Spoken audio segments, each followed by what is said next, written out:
Hello बच्चों, नमस्कार। कैसे हैं आप सभी। तो आज के इस वीडियो में हम लोग सारे पढ़ने वाले हैं चौथे का खा नंबर क्वेश्चन। तो अंसाल पेपर चल रहा था आप लोग का रसायन विज्ञान पेपर कोड 347 GB। यदि आप लोग इस सेट का पूरा सॉल्यूशन देखना चाहते हैं तो डिस्क्रिप्शन में आप लोग को लिंक दिया हुआ है, वहाँ से जाके क्लिक कीजिए और आप लोग इस सेट का पूरा सॉल्यूशन देख सकते हैं। तो चलिए बिना देरी किए हुए हम लोग इस क्वेश्चन को पढ़ते हैं और समझते हैं क्या कह रहा है।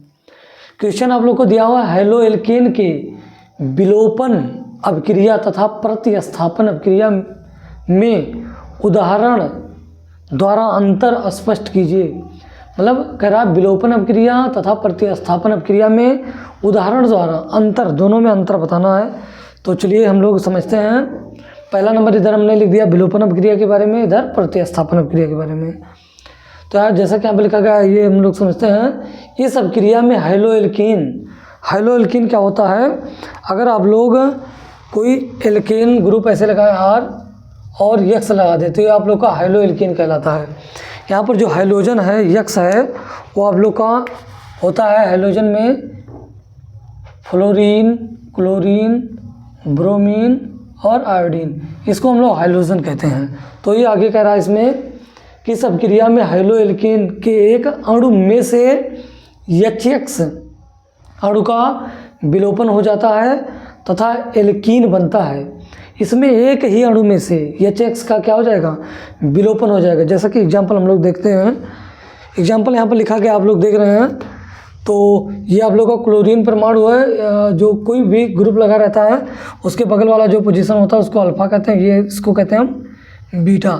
ये बीटा नंबर पे आप लोग का हाइड्रोजन है और ये जो पूरा है ये पूरा एक ही अणु है। और इसमें कह रहा है इस अभिक्रिया में हैलो एल्केन के एक अणु में से, एक ही अणु में से HX अणु का विलोपन हो जाता है।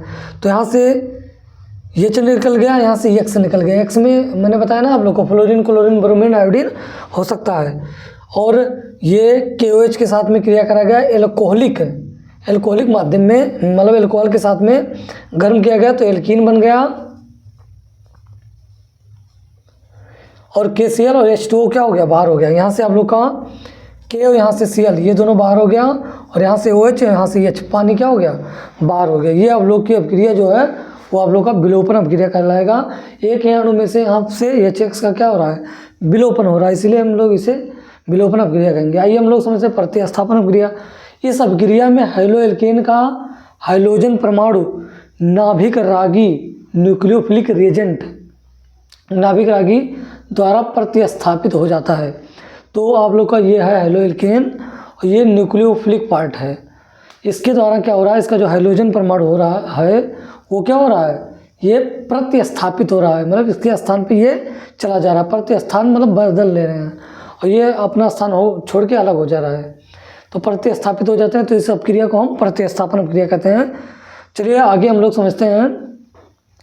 इसी में आप लोग का दिया हुआ है विलोपन अभिक्रिया में HX का विलोपन होने के कारण यह अभिक्रिया बिहाइड्रो हाइलोजनीकरण कहलाती है। इसमें HX का विलोपन हो रहा है, इसलिए इस अभिक्रिया को हम लोग कहते हैं बिहाइड्रो हाइलोजनीकरण, या इसमें ये अंग्रेजी में लिखा रहता है डिहाइड्रो हाइलोजिनेशन कहलाती है। आइए इसमें समझते हैं। इस अभिक्रिया में हाइड्रोजन परमाणु का नाभिक स्नेही, वही ये नाभिक स्नेही, इसमें OH हो सकता है, RO negative, CN negative, NO2 negative द्वारा प्रतिस्थापित होता है। इसलिए इसे नाभिक स्नेही प्रतिस्थापन अभिक्रिया कहते हैं। ये नाभिक स्नेही द्वारा प्रतिस्थापित होता है, इसीलिए हम इसे नाभिक स्नेही प्रतिस्थापन अभिक्रिया कहते हैं, न्यूक्लियोफिलिक सब्स्टिट्यूशन रिएक्शन कहते हैं। चलिए अगला पॉइंट देखते हैं। अगला पॉइंट है विलोपन अभिक्रिया में एक अणु के दो अणु हटते हैं। इसमें आप लोग देख रहे हैं एक ही अणु है, ये आप लोग का क्लोरोएथेन है, तो एक ही अणु है। तो ये कह रहा है इसमें विलोपन अभिक्रिया में एक अणु के दो अणु हटते हैं। मतलब एक ही अणु में से दो अणु हटते हैं, एक क्लोरीन हटा, एक हाइड्रोजन हटा, उसी का तो विलोपन हुआ है यहाँ पर। तो ये चीज़ हो गया। और इसमें कह रहा प्रतिस्थापन अभिक्रिया में एक अणु दूसरे अणु द्वारा प्रतिस्थापित होता है। इसमें एक अणु जो है ये अणु दूसरे अणु द्वारा क्या हो रहा है, प्रतिस्थापित हो रहा है, इसीलिए इसे हम प्रतिस्थापन अभिक्रिया कहते हैं। और जो आप लोग का प्रतिस्थापन क्रिया है ये SN1 और SN2 रिएक्शन भी देता है, जबकि ये आप लोग का जो है वो बीटा एलिमिनेशन रिएक्शन देता है। तो आशा करता हूँ आप लोग को जितना बताया गया वो समझ में आया होगा। आप लोग इसका स्क्रीनशॉट ले लीजिए।